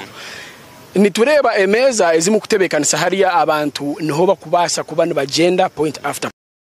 point hati nitwenda otuhereze a real breakdown emeza yo kubanza naza ko nakoraho ki ya kabiri ya kachatu tuhereze mitendere waba uri umuntu orukwija kwehandikisa kororo emeza yo kubanza neyo kuchekingira information yawe ojike ngo amateka gitwina tweta data privacy laws tega kutwishiza kugira ngo nkanye nkebere bintu bya Ivan atarho nkebere bintu bya one mu mpaka bone Tayebwa atakozere ki atarosoka tworu kwijjo ryo munya-Uganda wija kwehandikisa utandikira tebo yo kubanza ubanzo chebera nini niyo ikira ninga n'ikicupuri namazuma ID kaho kongashi kabane expiring ari yari then warga tebo ya kabiri twa form eyo kwizuza form jizuza tubasa kusayiningira kugira ngo waza kurenewinga ID yawe tumanye byakoreta then tukutware ruguru aho rukuranze ruguru twantu twakutera ki ekishani aturayitonere Thomas Tayebwa ejiwe bakagirenga because akehandikisa kare so wizona ija kujya kwakira ki indangamuntu wano ija kwakira indangamuntu twine issuance center twine naresina kororo twatontu kantumutwara straight aye tukwera ki indangamuntu so tarayitage kugira ngo atankira tebo yo kubanza mpaka tebo ya 8 atubona ija kutangira aho kwakira indangamuntu ntwa twine application ID eje message twakwire nawe kwe nawe twaje mushaba message twamuhire obwayihandikisa omundangamuntu narishi omunera abatina ejo message asumbu muyandikisa twatubahire ka receipt akapapura ate bintebyo ntubantu tukora ki ntubiyenda byona so noja kureba nawe yaraba omintebyo dene cya kabiri kwaro kweija ntsa kumwakira of course mukama witu okwebembere kitongore executive director wa Nira Rosemary Kisembo already ariho kandi of course tukora Monday to Friday so naija kumwakira omukuru mukama witu amutwara mu bakweta boardroom management boardroom so noija kureba speaker bakumuhereza indangamuntu yekurga nkayi boardroom konka naija kuraba mu process nkabandi ngonkora abantu basatu mutekwa iriskana batumujyangu obanzare nyina yerishone yeye orebe kinku muneke so nawe nakora ki nabirabamo so kugira ngo niyo munya Uganda ndija horo hona ubase kumanya ngo waza hanira obuhereza nubwo mu kandi obuhereza obu nubwabusha so na speaker tarakore ki tarashashura uko parliament yarukwebembera sente bakazutereza kare iziri kumara so yoho naho raze kwakira indangamuntu yawe nyabura utashashura sente zona ahabo kuba indangamuntu ne yabusha kandi kintu cyo mugasho indangamuntu ne kuyamba kutunga ebintu bingi omuyihangere bisabone okuhandikisa kwendangamuntu okurabera in the ID renewal kukatandika kandi abantu bakwejumbiramo bitu nkimwe nk'ekitongore cyanira mubasize kubona mufunamu delays zona okureba ngo abantu bacererirwe okweyandikisa ninga the turn up has been good abantu bacejumbire munonga antwena kugamba ngo turn up ebere nungi munonga abantu beiziro mbwingi tukatandika okweyandikisa tukwenda ngo buri muntu weno wabaye n'indangamuntu eriyo ne kwaho nari ku expire mbende targets zo yentwenda n'abanya Uganda abatake handikisaga twinabanya Uganda bina munonga nabana bato na wazara umwana mukasheshe nyaburawo ntuba twine gukora ki kumuhandika kurenga nawe yatunga ki indangamuntu so program eji TR niyo yonka program y'emiringo ebiri program eji tugeta mass enrollment and renewal exercise mass enrollment no kwandika abanya Uganda mu bwinji abatake handikisaga nabana bato nabakuru otake handikisaga kutunga indangamuntu mass renewal no kwandika abanya Uganda abine indangamuntu kongezera cyo gukora ki ku expiring anashezera cyo gukora ki kwaho so kugira ngo abantu abakura binji bine indangamuntu zache kwaho nicyo kora bindi mamangu program neyo gukora ki iyo ku renewing yonka nashi iyo kugarraho indangamuntu ezera cyo ku expiring konka abantu biziro mbinji kandi hata man tugatire nkahi aha issuance kurenga abantu abayihandikise batunga indangamuntu zabo namwe twatandike kutindika indangamuntu ezo mu district wadezona tuzikahwire kwikayo konka twaza kwikomu ku 12 omu Christmas omuryanko mweta sikukuru nduyi namasikungu numuyija binji mwena numuza kwa matongere shi indangamuntu akwa twabagambira ngo parliament katwesendeze kumara kandi parliament umukuru kujebembera yo nayija so tino kora mugire utinyabura bo sente tuzikozere ki tuzuru sente nzimara ezibatwire kandi haramo ebintu byakwanda biburamu of course ngo kushashura abakozi ningaki nabo ntuteka yo kushaba ngo batwe supplementary because of now iyo muntu orukureba tayari west oboru rwampara bugambo oboru mitoma kashenshero bitereko obori bandishongoro oboru mbaraka koba oboru birizi nyakasharu indangamuntu yawe no gitungegesha kurga district nka tonte ta program ezo omagomborora na nomeruka yanyu kugira ngo gitunje otatire mwe sente kandi otatire mwe ntambura kuza ahambuga za district abo kwange kitongore cyanira ntikimanya munonga ngo bumwe distance erukurga umubyaro byanyu kwikayo office yanira eri omwe haba harahare so wagira ngo umuntu wena aze aha district omwe ntambera hare nka hati wakazo mu constituency ya speaker wazo mwanya oguba kweto mu kiyanga narikigende ninga kanyabwango wa munyono wanje engineer Posiano waza kurugayo kuza office ya Nera Mitoma omuri Mitoma Town Council ni ya Peak Hotel nabara hare wari umuntu wa Rubirizi kuza kumuyiha katerera ukamuyiha chambura ukamuyiha katerera ukamuyiha Nyakasharu rutoto kuza kumutwara chambura kuri office eri Kicwamba nabara hare so njo tukutera ho buhereza njo government eri kutera ho emuringo kugira ngo tubase kwija omiro kayanyi tubase kwija mu magomborera ganyi kugira niwe kuyambe mwe niwe abanyakore tugira ngo mwana mukuru omusiga naye hamiriza omwana yana ndakuruga mwana osigo go mukono nabana asigo go nubwa kuba muto onkana ndako byafanda umuntu osigo go mukono aguma hamisho so mwe niwe tabe byafanda government yakuterire hesente ekitongore cyane atwakuterire ho buryo awe tuje mugombora yawe nyaburawe niwe tereza mani ubase kwija kuze twaraga kamu kuzitwaraga nko konjera y'office ya Nereri tukija Kicwamba Nyakayojo kuhereza indangamuntu y'wambara site twija bugashe katukuru ekiro kutuma no sigara mu cyaro niki ukabe no yija oyejumbira mu campaign age otunga indangamuntu yawe Mr. Osborne abantu bamwe ombanya Uganda banagire indangamuntu zabo abamwe indangamuntu zabo zikakwatibwa ba manerendazi ababa kafuna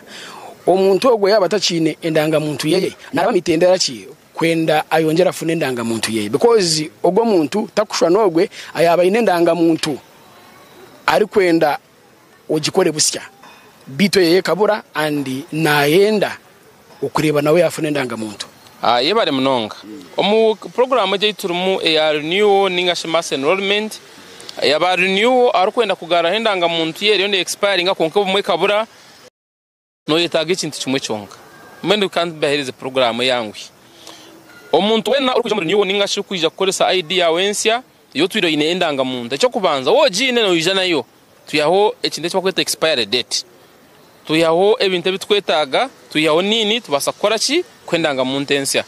eyawe yabuzire ntukushabe baraha ya police kandi baraha ya police ne yabusha wija ne baraha ya police ntukoraho then ne baraha ya police wotajine no wabo ine photocopy yendangamuntu yawe nkuru nayo no gituretera no buntu bwanguhi munonga no bawahiza then enshonga ya manerenda zayi wagambaho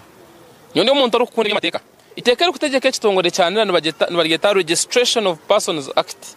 hata akawairo nashi section elmo yankaga na mwenda section 69(3) of the registration of persons act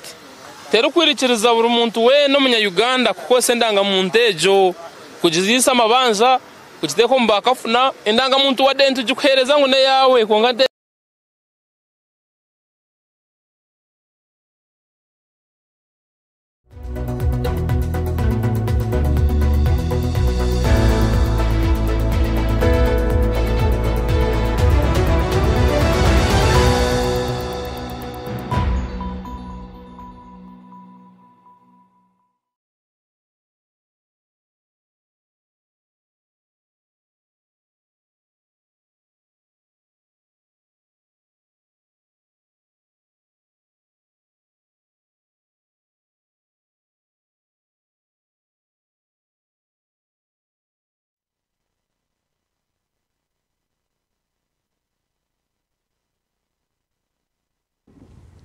ebara ivanye sigabwe strekecho kandi cyo atwaramu na munongo mkumanya updates ringashabiri kwata ahandanga muntu z'abantu mujeji exercise cha mass enrollment and renewal of national IDs kandi ngo byona mwabihurira kurunji nubuno kuba ntabigarukire muri yare I think yatumaisa ku the deputy speaker Right Honorable Thomas Tayebwa ariyo ari kuza kwika headquarters za Nira okugira ngo abe umwe ahari yabo bo kubanza kwakira indangamuntu zabo na no koreka ihanga ryo ngo your national IDs are ready bico kureberaho aboreka indangamuntu kuzahereze kutebekana zona kandi of course araza kuganiraho nabo arashonga zindi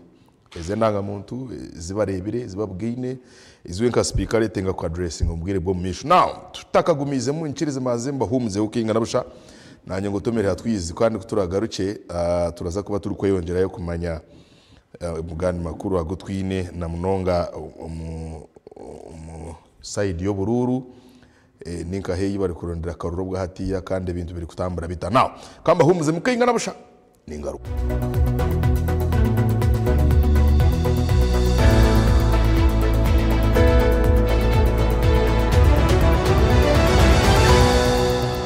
Ekipya chiguse ku katale chogera vitamin E pinky jelly yaguse katale ne back to school packages wangula ne chogera vitamin E pinky jelly wamne chogera cocoa butter jelly nan perfume jelly ne aloe vera jelly products zisangibwa maduka gonna mu gwanga gula wesigero wangula ebintu kuli t-shirts boda TVs smartphones school bags ebitabo school fees watamwemu egali n'ebirala bingi nnyo gwegula bizigo okuli chogera vitamin E pinky cocoa butter nan perfume ne aloe vera jelly akalu kali mu kizigo munda wesige watuka wakati kati akalulu kajemu okumanya ebisingawo kwa noti musanvu noti 243 oba wereza WhatsApp ku noti musanvu noti 243 fee haba chogero tugamba clean your skin ne chogero products.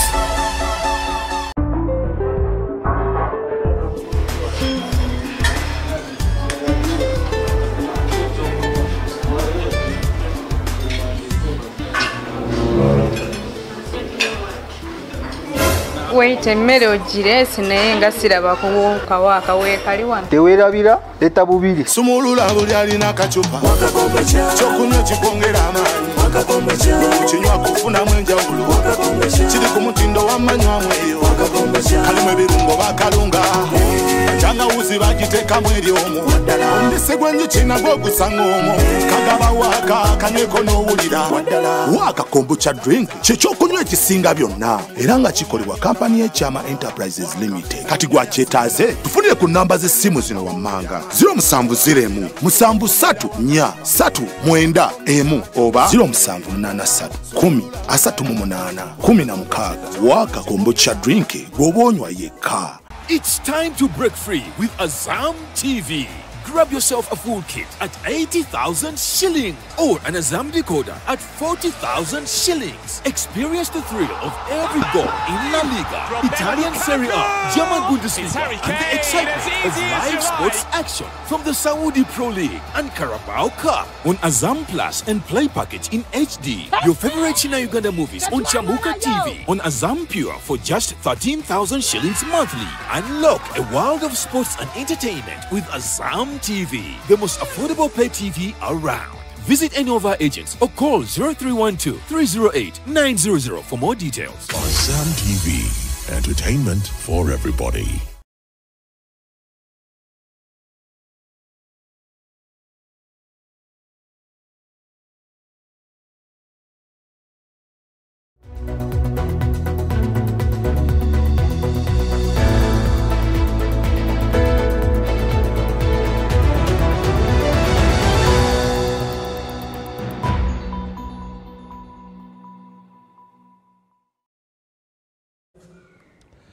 Ogoni murundi kanko achiri Hatayari West TV rachika ya bimwe yahingura umushamukaga zihangwe kandi turi ugendo mission no kubayiseho byinje biri kufa umubyanga byitu harugayo nshonga yabatwa abarugayo kandi nabo baketomboyitwa bari kugira ngo bagumire bari kunaga bari kunagwa enyuma ningashi kuno korese kigambo cyo kunaga injurwa okujogorwa na munongo mbikwatirine mu government programs zo kukurakuranya imibereho yabo abatwebe babigambirizo biryanyumwe abazo mu district ya Kisoro ubere bari kuronshingaho campaign muri Bufumira South kandi yo mwebembezi Westchekecho oyesimbireho hante batine HB na Chayigamire Sam Kwizera bitangaro abatwandi bagira ngo abantu abinji bagumire barahebwa esente na projects zo kubaganyira ku rugo mu government nkonkitwe nkabatwa mbagumire bari kutujogora bari kutunaga nyuma tebatufaho mwene cyo bari kugira mu government nayo ebirukangirire nangwa nabebembezi babatandikire kuronda karuru bagumwe batekatekeho nubu kuba bayikiri omwishengero bagumwe batekatekeho abona abatwa aba ni group y'abantu bace ababire baratura omahamba obwire bwa kare konkabwe nkora iyo mwebembezi Museveni yije yabayiha omukibira okugira babase kuturana n'abantu konka abatwa aba nabo no batwire n'abantu baguma biyine mindset erimu nke yihamba baguma batinire kwikana n'abantu abandi tibarahuka kopinga juba kuko nabona abantu bitu kandi batahi bitu ombiceka byitu ebihereye inena n'amamba kandi no mu bari mu settlement size na kwa tubaze turebe ko itombe ito kwabo tubone kugaruka uko yongerayo umushonga ezakaruro abatwaba ko butakabarebagaho ikiraba identifying no bugufu bwabo ukubona umutwari muringwa n'urutaro abinjiri bagufu kandi eshakabiri ahabwo kugira ngo eshagama yabe kamanyireho ikibira baraba bagumire munonga bakugira ngo bakwate umutwa n'ubukuri bari kwikankaha ubugufu ukamugira ngo agwane na Martin Nebye murabasa ubutagaruka kureba hari Martin Nebye abatwabo baraba bagumire munonga abo kugira ngo bakakurira habyifu abaramanya abayikine n'amahama muramanya byifu muramanya amapera muramanya ibitaha ibitagiraki amatehe ibitukebyo mwene bakabimanyira naho bari kugira ngo ahabwaci bagumire bari gusigwa enyuma umukiraka kandi nabo bakabire barena ngo baganyirwe mu projects za government katurebe okwetombo yitwa kwabato tubirebe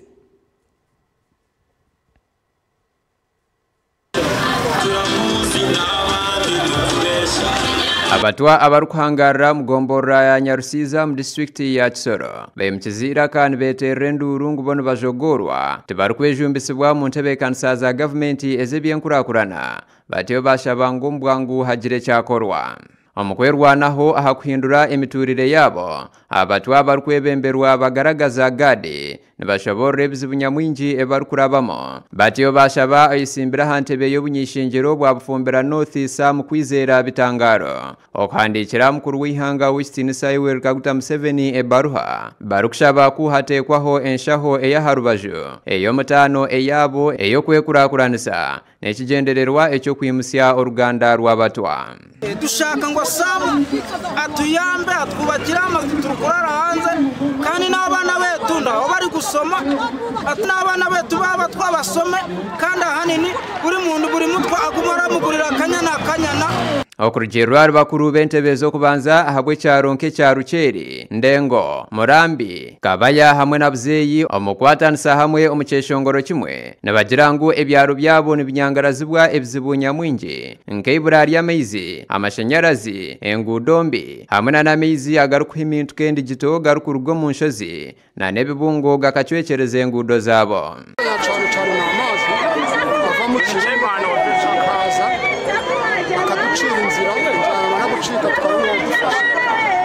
ikintu cyo dukeneye nta ubonagaho kunyura iwacu habaye ubuzi twabonye umugisha icyo gihe habayeho kurani y'amashanyarazi gageze iwacu kenyine gaziye ku mazi ya nkanga abandi baturage nabo bashobora ahangudombi ezirukorekero umwanya gw'ibyoburambuzi yo gwa mugahinga ezirukozesebwa abarambuzi ariko ubu bawucitsemo kubwo kuba mubi bari kwitororera mu bitongo kandi ubwo ye n'amazi azanaga ikibazo ariko cyane na government ntibyitagaho ibibazo byinshi turi guhura nabyo imihare zacu zarapfuye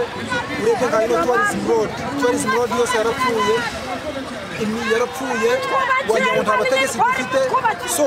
niyo mpamvu iri gutuma tuvuga ngo kano kanya turamutse tubonye umutegetsi mwiza Samu kwizera bitangaro wayabereho minisita w'ibyobuhangwa bw'abantu emichwe n'emitwarize kandi omunyeshengero w'abantu bishe ziri yafumbera South parliament ya mshanjune yikumi agambireho n'abantu ahamyanye 3 arukubashaba karuru nkahari ka mufizi omuruka gwa Gitetederi ahambuga nkuru ahamwe na hakatare ka Kanyakwezi byombi ebirukushangwa mugombora ya Nyarusiza Samu bitangaro nashobora ngo akeyibwa omukaruru akekibine cha NRM akokwate bendera ekyamjemeserize okwesimbanka independent ariko bugeze nyuma ku district hariya ibintu birahinduka baratwiba batwibye bavuga ntaho abaturage baba baratoye ngo mubibire ku district bishoboke bavuga ntireka ngaruke ni mwebe bacamanza bakuru Betangaro nashobora ngu agarushire kutandikira ahiya komere Omupalamenti ya mshanju obwaru kuhangusya obuhereza okuhikaho abantu ngobe by'amaizi amashanyarazi hamwe n'enguudo abona sizi igiti cy'amashanyarazi no kikiri arashize amazi ntihakiri Wera abana abanyagisoro bufumbira South Constituency kandi bari kuronda karuru kutongoza karuru ko kurondera umwami Sam Bitangaro kwizera nubwo yisimbire independent muri bufumbira South. Wera twaruga yoko okuronda karuru ku charge ndo misho omu district ya Sembabule. Akira katurena utwisi omushachi witwa makuru Julie Namare ali mu bicweka bya Sembabule okugira ngo atwereze update okubyemerire bo izoba ejyurwa kanari abatamburira rita bahisyankahe na nobwire obutore mu Julie Namare tugaruki Olunaku olwaleero ziweze ennaku nnya okuva kampeni gezakulwabo mu butongole era bonna abeegwanyiza ebifo by'obukulembeze mu ggwanga.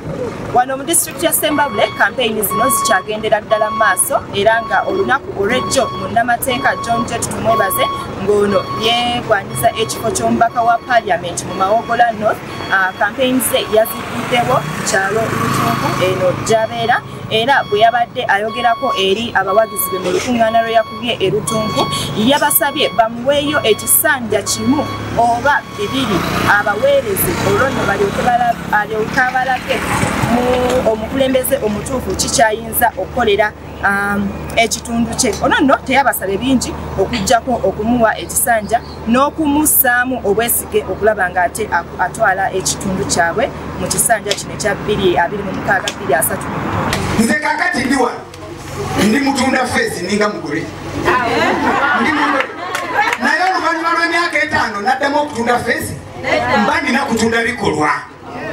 era bwe sibeere na bikolwa temujja kuddamu kumpa kalulu kitegeeza nina okukola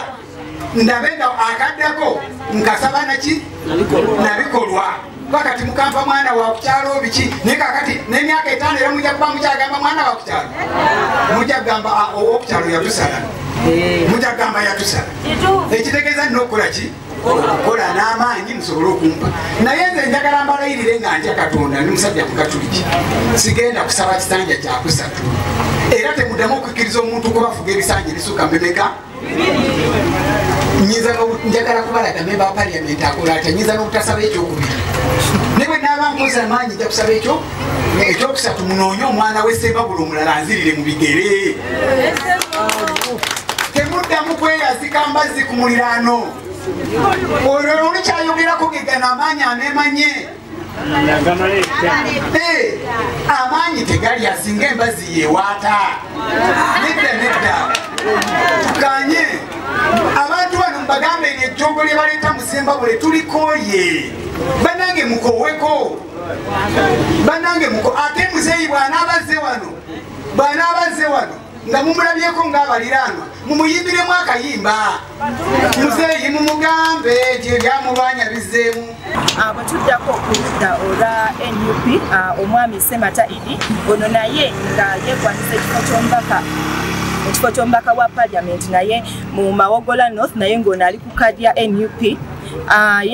Ono nno essira yalisinze diteeka ku bavubuka okubafunira emirimu nti singa babeera bamuwadde obwesige oba singa babeera bamuwadde na obwesige n'agenda ku bukulembeze nti wakusakira abavubuka emirimu okulaba ng'ate bejja mu bwavu okulaba nga beekulaakulanya. Kiswaza nnyo nti Sembabule yemu kuliso ezimu abantu nga tebasoma kyokola nga okwesimbawo wano si kyangu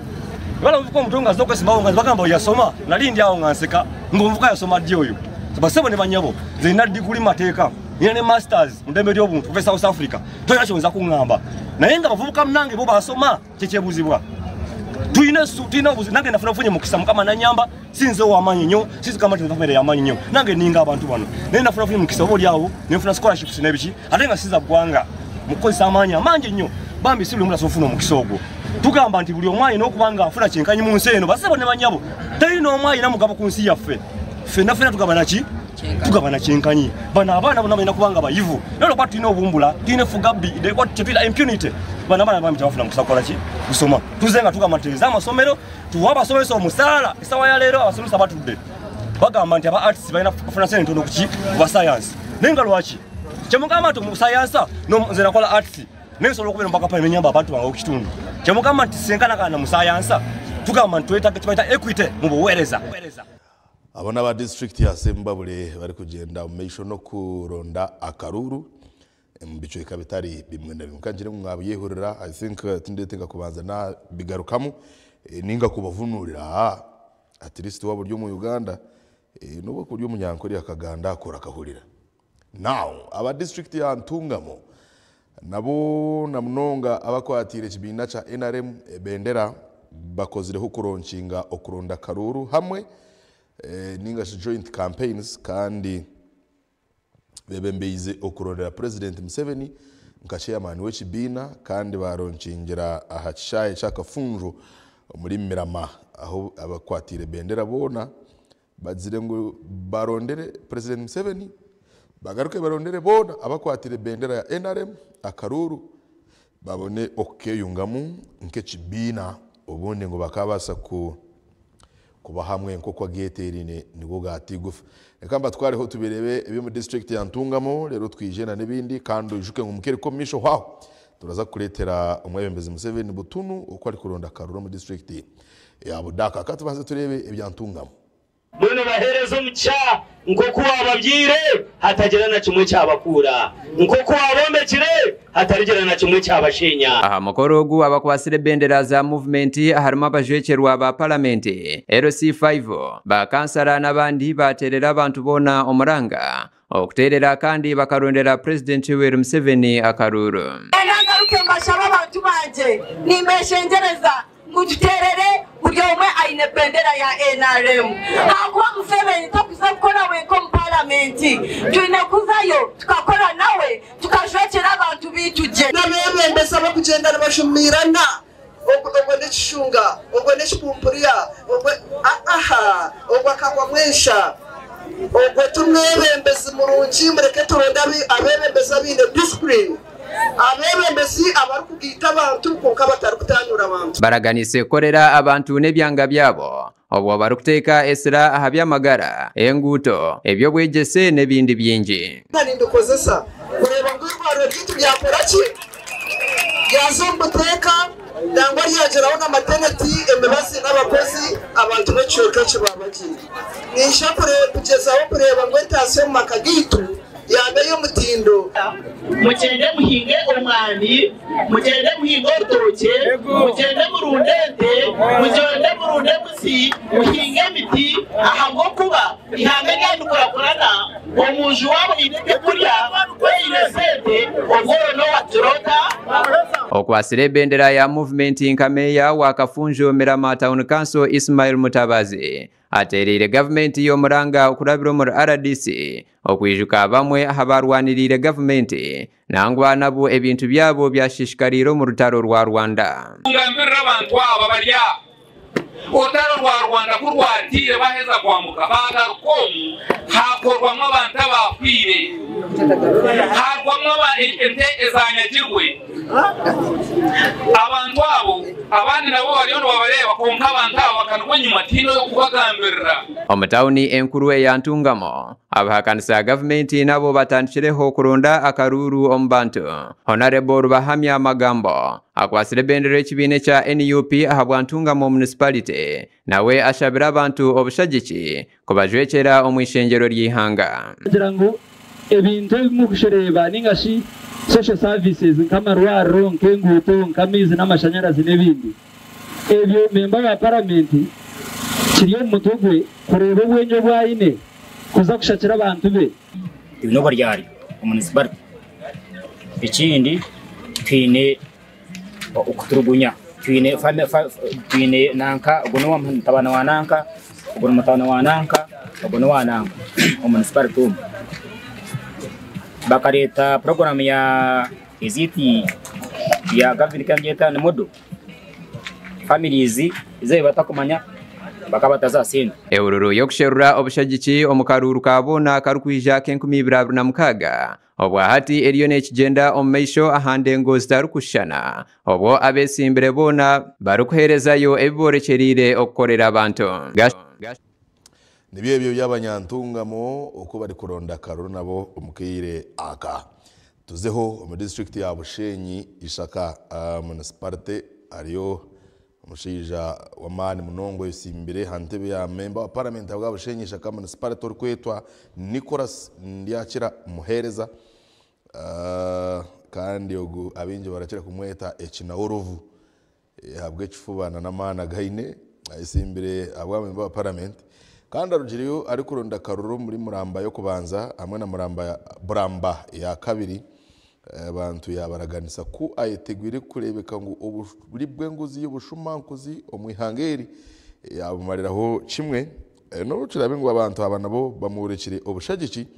kandi bamugambira ngo ubundi bende umwe bembezi wa hansi uri kumanya abantu bahansi nkabo bitwa atari mwe bembezi uri kwija kutereza ninga do kureberera family zabo ya Bushenyi Ishaka municipality katuborekeho ibigambo bya Nicholas muhereza Ndiakira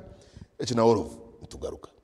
Coming in big numbers, after attend to us. I'm now moving on a border because we want to get our people closer. Muri Buramba ya kabiri omwami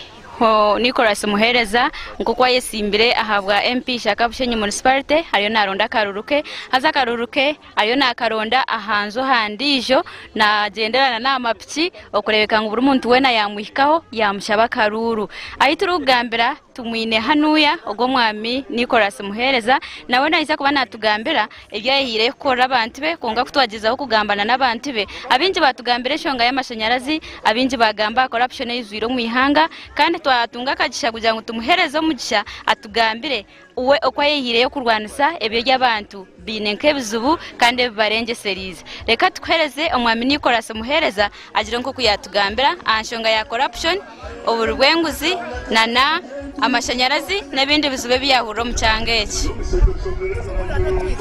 tuzakore mwe bari munonga batayari TV naninganiraho n'abantu banje babaramba tu nyenda kubasima banyire ko bushagiki bw'amani konka bangambire nshonga yo bushumankuzo mu government tuza kugeza on turwanise obushumankuzi turwanise obutagira ngudo nunje ninjana muzirebe zitwarabamu amashanyarazi abamwe negesha igene municipality ngataruho ki taru mashanyarazi kandi bacugamba wacura obwe nobwe bembezo butwenda ngo government yite ya president Museveni buri yomwe yahagera ebase kwika muntu wahansi nicyo kindi kitukuronda ntwenda bebembezi wera bo kunda ekibina kongana bo kunda abantu bwene cyonga ya mizi amashanyarazi no bushumankuzi umbanta benaninganiraho nabirizo baba baramba tu nabaramba yone nangwa na municipality yone Ndiakira Ekinaorovu nibyo byaratandikireho mwamuhiro bushagico bwanyu mwe bari munonga obushumankuzi parliament niyo erukujunanizubwa kurebe sente zo muhiwo mushoro ko kubatine MPR kwetegereza amateka atakumanya ngo sente zo muhiwo mushoro zagire hizaza bine kuzigendaho zikarebwa ngo zakora umurimo gwajo ino mukija aha yabuze kibuzo cyurungi sente zo muhiwo mushoro kuzikwija zazo mu marwaro bagure embazi bagiberamo memba wa parliament ashemiye kuba no gifollowing okamanya ngo embazi yazo mu marwaro kandi yakora umurimo gwayo abashaho abakushashore sente za government esente zo mu mushoro baryo mu marwaro ninga baryo mu marwaro gabo ebyo byona nugo mugasho gwa memba wa parliament konga batezi bo burunanye nimbashaba murondo mwebembeza arabakore koko bataronziro mwebembezi ari kuza kwerereza akareba sente yizukuza dero nibaza kuziba nyoncho kinkushaba okushara muno kwabo nibyo ibigambo bya Honorable Nicholas Ndiakira muhereza Ekinaorovu muri Bushenyi Ishaka municipality ari kuronda karuru kandi wengari kuronda karuru doa to doa ningasho kurugaharwija kaza harundi akaganira niwe akakushoborera nshonga zeye kandi ukazicenga ukamuha karuru ni wakamanye bizibira kuteganisa kandi akareba ngo ukora hikeyo nibyo aratandikireho okora wero turazagumizamo okuboreka byinji ebicagenda omisho kandi turazagumiza mu kwetora ihanga ryona nko kutwahiriye kwereza iwe murebi wa Tayari West TV ibyo na turaza kubikora mpaka 2015 kwezi ko kubanza aho no kutera karuru tukoreke butunu no kabara tukoreke butunu no karangerera tukoreke butunu nenteka yawe hakaruru tujigarangirire abantu beyongere okujimanya so ndaza kubendeza je munonga imwe mwena abesimbire kandi no kubijusya ngo mukorese bigambo birunji tutera karura kiyihorere muri kutina siriza abatezi bitu bakaruru imwe abesimbire kandi muri ba mafia muri mu ba minister muri kutina abatezi bitu bakaruru mureke kukanga n'abapolisi banyu barabakuma na za kadenge zanyu akarura akashana kwa kajya kihorere akaruna ko kurundo mwebembezi tikaruru ko kufa no kukira no kurundo mwebembezi simple korabe wakoze reje uri incumbent baraza kugarurira akaruru kawe ushoboteje korabe wakoze busha baje kweshongora kashongoro nturundo mujicirwa wito kaburura Buganda bakagenda agire kutisa mu parlamenti ebintu byamukizamani yawurirayo akareba mukutu gwa TikTok yina bari kweshongora wabo no mweshongozi sore wabo ine omwebembezi omwasi ndikire kubakorera akabura akagaruka mu ryo bubwire bw'akaruru umweshongorere akimanye ngo ebumwamutumire tarabikozire kandi wabakorire umuzimurire muhereze akaruru so nibwo bwiro buturimo kandi turaza kubashaba ngo mugume no bushorera mwehare ukwejumbira mu bintu bibi bira kubasa kubaretera obuzibu imwena na polisi kandi akarura akakabe akayihorere icyamuhero no kugira ngo akaciko akarateza ubururu aka electoral commission ndamanya ngo message nimwe muragitunga icamani no kubashaba kugira ngo nimwe mu making sure ngo akarura kakaba very free and fair akarura kakabe transparent kugira ngo ataba mu kwe mu rugumya ngo iyo wakiba uguyakiba ninga uguyakorechi nechi twabagambire ngo Inspector General wa Police aliyo mu cheka HR Rwenzori kandi abira ariyo nyoma abazyo okuba raganisa ku security eri guruguru bwa nyuma yo kutahererwa mu abazahambuji kandi ubwo bine mikore bari gukora izoberi ya Nyichakare kandi ko yaruga yo ko yagumiza mu district ya Bundi Bujo okugira ngo nayo ayongere kuganira nabo no kubahamya okubagambira kubagumiza mu ebyo kuhinga kokoa byabo okugumiza mbara kore imirimo yabo ntabwo kuba security yahereze kugaruka kuba tight nk'uko yabireri kare kandi nangwa no kurengaho kandi natandika ndi gukorekana recruitment exercise eri kugendo misho omuri Rwenzori sub-region na munonga yo kuronda local defense personnels abarije kuyambaho abebe kwerinda umbwire nkobu obuturimo tende kumanya Justin yakayisiki yabiri rede okugira ngo tuganire nawe abo kuba network igumire eri kumuteganisa mwaka antwaho kuyo kubataka birede turaza kuba tumurekere akiri kona turamureta aganeho na nitwe bitu turenda kubendeza barunje no kuba tukomera konka twine umwebembezi wihanga President Yoweri Museveni ari mu district ya Budaka kandi amwe na Chibuku yari ku ronda obushagici Elizoba twaborekereho update okurugo mushachi wito makuru Adolphe Ayereka yaganiriyeho na Speaker wa Parliament Right Honorable Annette Anita Among kandi ogisireho na Dr. Monique Musenero Minister wa Science Technology hamwe na Innovation. Now reka tubatware umusheke kugira ngo mwenjere kureba ebiri kugenda misho mushonga za karuru kandi na nebinde birije kuba biri kurataho umbwire bwo misho aho nyoka mbe mbakomeza bendeze cyamshana eyihorere kandi cyamshana yo ratungore beka ngo amara kurya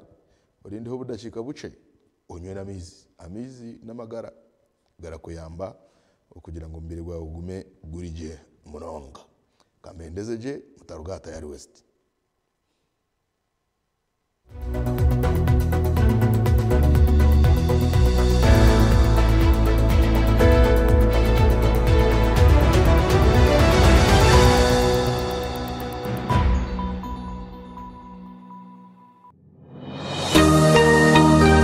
Otaferwa aha tayari west.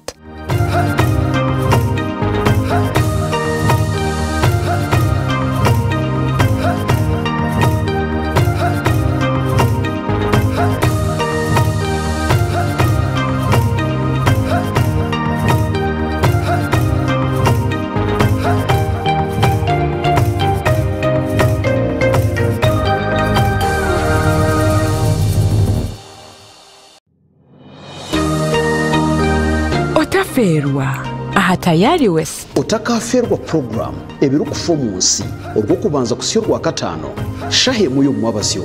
aha tayari west hamwe na nyo muhereza wawe omugaranda Netanyahu Special Forces Hasta la vista.